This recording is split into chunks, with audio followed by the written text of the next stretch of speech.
한국과 미국은 북한의 장거리 미사일 위협에 대비해 한국군의 미사일 사거리를 800에서 1000km로 늘리는 방안을 협의할 계획입니다. 미국이 북한 내 미군 유해 발굴 활동을 중단키로 했습니다. 9년 동안 라면값 공동 인상을 담합한 4개 라면 제조업 판매사에 1,354억 원의 과징금이 부과됐습니다. 앞으로는 맞벌이 부모와 다자녀 가구, 저소득층이 어린이집을 우선 이용할 수 있습니다.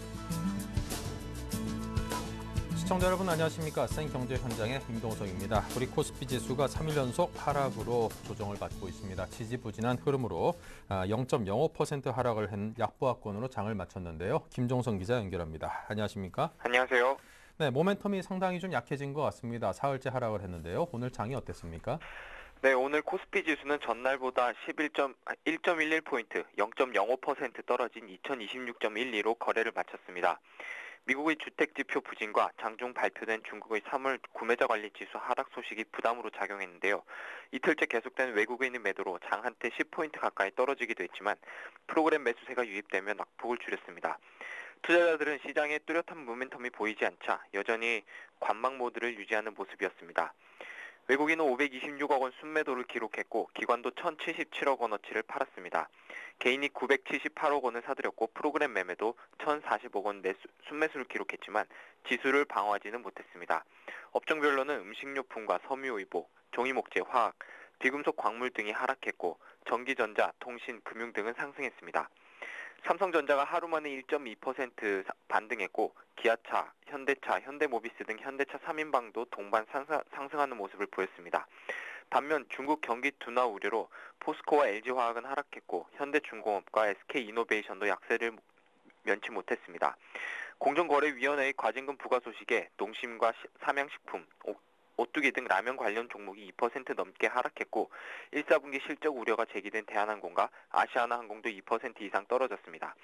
반면 대한생명, 동부화재 등 보험주는 채권 금리 상승에 따른 실적 개선 기대로 강세를 보였습니다. 네, 자 최근 증시가 상승하면서 지수에 대한 부담감이 상당히 커졌습니다. 주식에 비해서 위험 부담이 상대적으로 적은 주가 연계 증권이라고 하죠. ELS에 대한 투자자들의 관심이 높아지고 있다고요? 네, 그렇습니다. 한국예탁결제원에 따르면 지난 2월 국내 ELS 발행 규모는 4조 6천억 원으로 기록했는데요. 월간 기준으로는 사상 최대 규모입니다. 이는 지난 1월 2조 7천억 원에 비해서 70% 이상 증가한 규모인데요. 반면 펀드에서는 자금이 계속 빠져나가고 있습니다. 연초 이후 국내 주식형 펀드에서는 5조 6천억 원이 빠져나갔고 해외 주식형에서도 1조 원 이상 환매되면서 20일 현재 전체 주식형 펀드 설정액이 98조 4,900억 원으로 9개월 만에 100조 원이 붕괴됐습니다.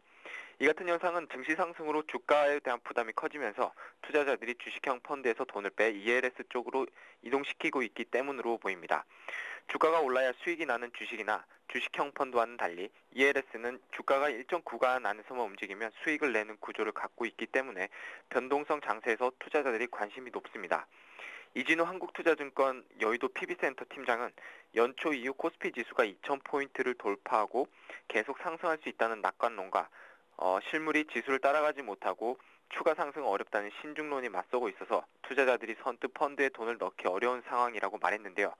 지수형 ELS의 경우 코스피 지수가 10% 정도 하락해도 6개월 뒤에 조기 상환 가능성이 높기 때문에 최근 같은 장 상황에서 인기가 높다고 말했습니다. 김학주 우리자산운용 주식투자본부장도 지수가 많이 올라 부담스러운 면이 있고 채권 시장에서도 자금이 이탈하고 있어 투자자들이 기호에 맞는 보다 안정적인 상품의 자금 유입이 늘어나고 있는 것으로 보인다고 분석했는데요. 당분간 정치적 리스크와 이란발 유가 상승 등 불안 요소가 남아있어 안정성이 높은 ELS 쪽으로 자금이 몰리고 있다고 설명했습니다. 네, 자 ELS 상품에 대한 투자자들의 관심이 높아지고 있는 모습인데요. 특히나 이 고액 자산가들 사이에서 3호 ELS가 큰 인기를 끌고 있다면서요? 네, 지난해 10월 전체 ELS 발행 금액의 51%를 차지했던 3호 ELS 비중은 올 1월 58%로 오른 데 이어서 2월과 3월에는 60%까지 껑충 뛰어올랐습니다. 3호 ELS는 사모펀드처럼 49명 이하의 투자자를 대상으로 발행되는데요. 공모 ELS보다 상품 발행에 소요되는 시간이 짧기 때문에 기초자산 기준가격을 정하는 날짜와 발행 일자의 차이가 크지 않아서 시장 변화와 위험성을 줄일 수 있는 특징이 있습니다. 특히 투자자가 위험 성향이나 기호에 맞게 기초 자산과 목표 수익, 위험 수준을 조절할 수 있다는 점이 최대 장점으로 꼽힙니다. 거액의 돈을 소수 투자자의 기호에 맞춰 굴릴 수 있다 보니 시중 금리와 플러스 알파를 노리는 고액 자산가들이 많은 관심을 보이는 것입니다. 전문가들은 앞으로 3호 ELS를 포함해 ELS 투자는 계속해서 늘어날 것으로 보고 있습니다. 이중호 동양증권연구원은 주가가 가파르게 오르면서 직접 투자를 하기에는 부담이 있고 펀드를 투자하자니 지수 추종의 한계를 벗어나기 어렵다고 생각하는 투자자들이 많아지고 있다며 이런 환경에서 ELS에 대한 관심은 더욱 커질 것이라고 말했습니다. 네, 자, 지금까지 증시 소식 김종성 기자였습니다. 감사합니다. 고맙습니다.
네, 오늘의 주요 뉴스입니다. 한국과 미국은 북한의 장거리 미사일 위협에 대비해 한국군의 미사일 사거리를 800에서 1000km로 늘리는 방안을 협의할 계획입니다.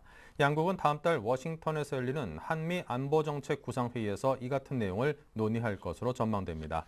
이 대통령은 우리가 미사일 사거리를 확대해야 하는 목적은 유사시 북한의 공격에 대한 예방이라며 적절한 사거리가 필요하다고 강조했습니다.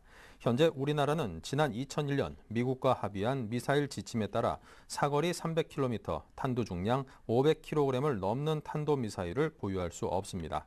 이 대통령은 현재의 300km로는 북한의 전방에만 미치기 때문에 남북이 대치하는 상황에서는 공격에 한계가 있다며 미국도 우리의 전략이 상당히 합리적이라고 보기 때문에 조만간 타협이 될 것이라고 본다고 전했습니다.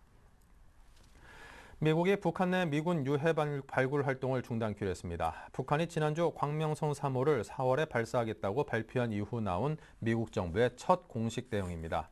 조지 리틀 국방부 대변인은 북한이 최근 적절하게 행동하지 않았다고 믿기 때문에 유해 발굴 노력을 중단했다며 북한이 국제사회가 요구하는 행동 규범으로 되돌아가는 것이 중요하다고 밝혔습니다. 이어 존 커비 국방부 수석 대변인은 북한이 미사일 발사를 계속 추구할 경우 다른 반향들이 있을 것으로 믿는다고 말해 미사일 발사가 미국의 대북 식량 지원 계획과 연계될 수 있음을 강력히 시사했습니다.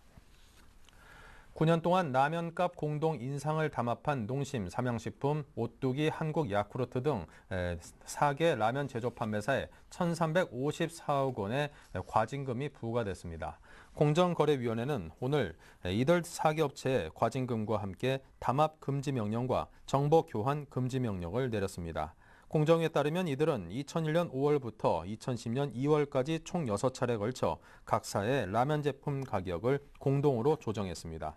만약 특정 업체가 가격 인상을 따르지 않으면 가격 인상 제품을 거래처에 종전 가격으로 제공하는 지원 기간을 대폭 연장하는 방법으로 가격 미인상 업체를 견제해 왔습니다.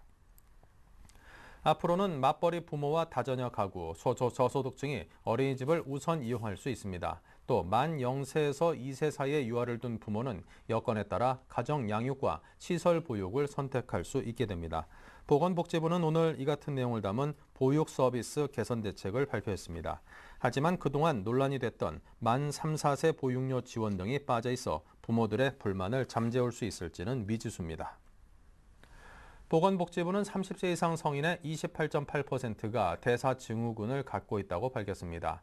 대사증후군이란 만성적인 대사장애로 복부 비만, 혈압 상승, 혈당 상승, 중성지방 상승, HDL, 콜레스테롤 저하 등 5가지 가운데 3가지 이상이 기준치 이상인 경우를 뜻합니다. 대사증후군을 갖고 있으면 일반인에 비해 심혈관 질환의 발생 위험이 2배 이상, 당뇨병 발생 위험이 4배에서 6배 이상 높아지고 유방암이나 대장암 등 각종 암 발생의 위험도 상승합니다. 전문가들은 대사증후군을 치료하기 위해선 식습관을 개선해야 한다며 운동, 금연, 절주, 스트레스 관리 등 생활 습관을 교정해야 한다고 조언했습니다. 새누리당의 김종인 비상대책위원이 비대위원을 사퇴했습니다.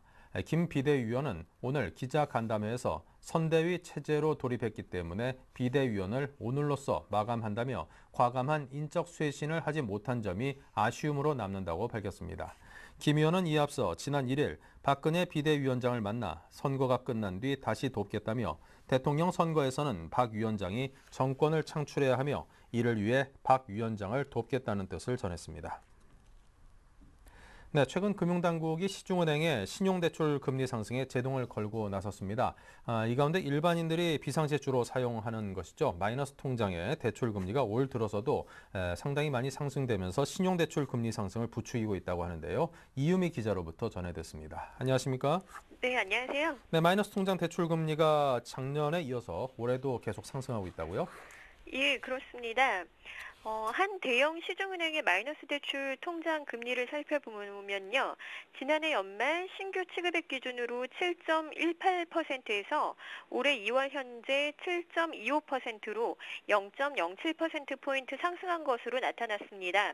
이 은행은 지난 한 해 동안에만도 전년 동기 대비 마이너스 대출 통장 금리가 0.47%포인트 상승한 바 있는데요.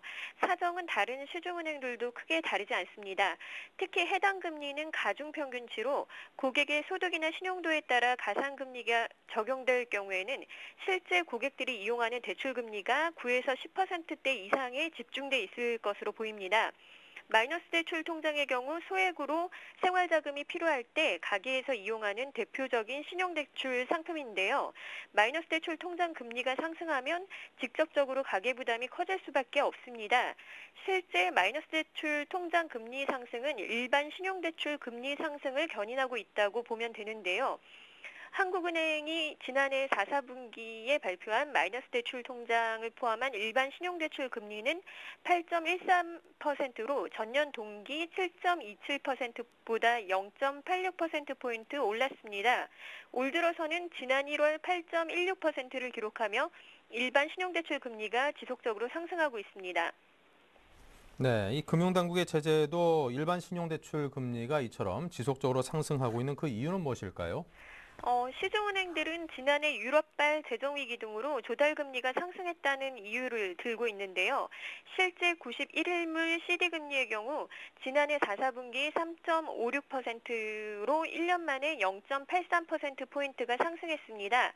하지만 올 들어서는 CD금리가 3.555%로 지난해 연말 대비 소폭 하락했지만 일반 신용대출금리는 올해 1월 도리어 상승했습니다.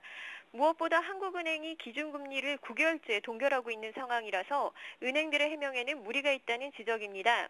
더군다나 같은 기간 은행 예금금리의 상승폭은 대출금리 상승폭에 비해서 확연히 더딘 것으로 나타나고 있는데요. 1년 만기 정기예금을 살펴보면 금리가 지난해 4, 4분기 3.77%로 전년 동기보다 0.6%포인트 상승하는 데 그친 것뿐만 아니라 올해 1월에는 3.77%로 제자리 수준을 유지하고 있습니다. 네.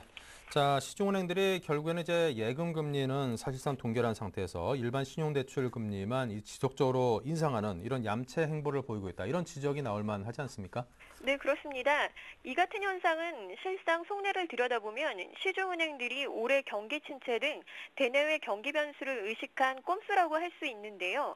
은행들이 올해 수익률 악화를 막기 위해서 가장 손쉬운 방법으로 일반 신용대출 금리를 올리고 예대마진 수익을 올려서 이러한 은행들의 행포가 고스란히 금융소비자들에게 전가될 수밖에 없는 상황입니다. 다행히 일부 시중은행에서는 일반 신용대출 금리 인하 움직임이 감지되고 있는데요. 하나은행은 신용대출 금리 책정 시 고무줄처럼 적용됐던 일종의 가상금리인 정결금리를 폐지해 금리를 인하하겠다고 최근 밝힌 바 있습니다. 한국시티은행의 경우에도 기업거래 고객들에 한해 마이너스 대출 통장 금리를 오는 4월 중에 큰 폭으로 인하하는 방안을 추진하고 있는데요. 하지만 대다수 시중은행들은 일반 신용대출 금리 인하를 꺼리고 있어서 일부 시중은행들의 이러한 어떤 금리 인하 시도가 금융계 전반으로 확대될지는 미지수입니다. 네, 자, 지금까지 금융부 이유미 기자와 함께했습니다. 감사합니다.